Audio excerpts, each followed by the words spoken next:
Gen ইসলাম আপনি লিখেছেন, আমি জেনে শুনে অন্যের হারাম ইনকামে খাবার গ্রহণ করেছি। আমার স্বামী জানে এবং কেয়ামতে সে নিজের জন্য জবাবদিহি করার জন্য সাক্ষ্য দিয়েছে। না খাওয়ার জন্য অনেক বুঝিয়েছি, ঝামেলা করেছি, কোনো লাভ হয়নি। এরপরও খেলে আমার কি কোনো সমস্যা হবে বা জবাবদিহি করতে হবে? বোন জেনি, প্রথম কথা হলো যে অন্যের উপার্জন হারাম। সে হারাম উপার্জন থেকে সে কোনো খাবার যদি সার্ভ করে বা উপস্থাপন করে, সেটা খাওয়া আপনার জন্য হালাল নয়। এটা সবসময় আমাদের মাথায় রাখতে হবে। এমনকি স্বামী যদি জোরাজুরি করে, সেক্ষেত্রেও বিনয়ের সাথে স্বামীকে অপারগতার কথা বলতে হবে আল্লাহর খাতিরে। প্রয়োজনে কোনো কৌশল অবলম্বন করা যেতে পারে, যে আপনি বসলেন, ভান করলেন বা পানি বা এরকম কিছু খেলেন যেটা দিয়ে আপনি কোনো রকম দায় সারতে পারেন। তারপর আপনার চেষ্টাটা করতে হবে। আর যদি এরকম কখনো হয়ে থাকে কোনো পরিস্থিতিতে বাধ্য হয়ে, সেক্ষেত্রে আল্লাহর কাছে মাপ চাইবেন এবং ভবিষ্যতে যেন আর না হয় সেক্ষেত্রে স্বামীর সাথে বোঝাপড়া করবেন। আপনার স্বামী যে বলেছেন এর দায় দায়িত্ব তিনি নেবেন কিয়ামতের ময়দানে, এটা খুবই হাস্যকর, এটা একেবারে অবাস্তব।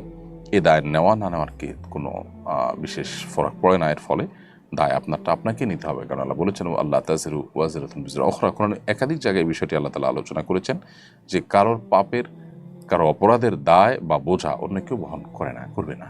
যিনি অপরাধ করবেন দায় তাকে নিতে হবে। হ্যাঁ, আপনার স্বামী আপনাকে বাধ্য করেছেন, সেটা আরেকটা অপরাধ, এটা সে অপরাধের দায় তাকে বহন করতে হবে।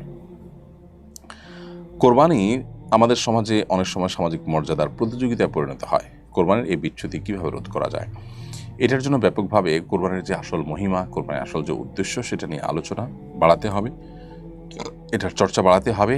কোরবানি যে আসলে ত্যাগের কথা বলে, কোরবানি যে আসলে স্যাক্রিফাইসের কথা বলে, এখানে যে আল্লাহর উদ্দেশ্যে নিবেদনের কথা বলে, সেটা আলোচনা করতে হবে। আল্লাহ বলেছেন কোরবানি সম্পর্কে, ইন্নামা ইয়াতাকাব্বালুল্লাহু মিনাল মুত্তাকিন, আল্লাহ মুত্তাকিদের কোরবানি গ্রহণ করবেন, তাদের কোরবানি আল্লাহ রাব্বুল আলামিন অ্যাকসেপ্ট করবেন। সো কোরবানি যদি আল্লাহর জন্য না হয়, মুত্তাকি হিসেবে কোরবানি যদি করা না যায়, তাহলে সেটা আল্লাহর কাছে গ্রহণযোগ্য হবে না। এবং এই বিচ্যুতি রোধ করার জন্য ব্যাপকভাবে আমাদের আলোচনা, পর্যালোচনা এটা সমাজে বাড়াতে হবে। এবং এ ধরনের কোরবানিকে নিয়ে আমরা দেখি যে পজিটিভ অনেক নিউজ করা হয়, যে বড় গরু কোরবানি করেছে, এতগুলো বড় গরু কোরবানি করেছে পলিটিক্যাল লিডাররা, তারপরে বিভিন্ন ব্যবসায়ীরা সামাজিক মর্যাদা বৃদ্ধি করবার জন্য তারা এটা প্রতিযোগিতা হিসাবে করে থাকেন। এগুলোর প্রসার সমাজের মধ্যে এই অসুস্থ প্রতিযোগিতাকে বাড়িয়ে দেয়। এরপরে সারা ইসলাম ফারহা আপনি লিখেছেন, পরিপূর্ণ পর্দার সহিত স্বামী বা অন্য কোনো মাহারাম পুরুষের সাথে দেশে বা বিদেশে ঘুরতে যাওয়া যায় আছে কিনা? মাহারাম পুরুষের সাথে দেশে বা দেশে বাইরে ঘুরতে যাওয়া দোষের কোনো বিষয় নয়, যদি পরিপূর্ণ পর্দার সহিত আপনি যান।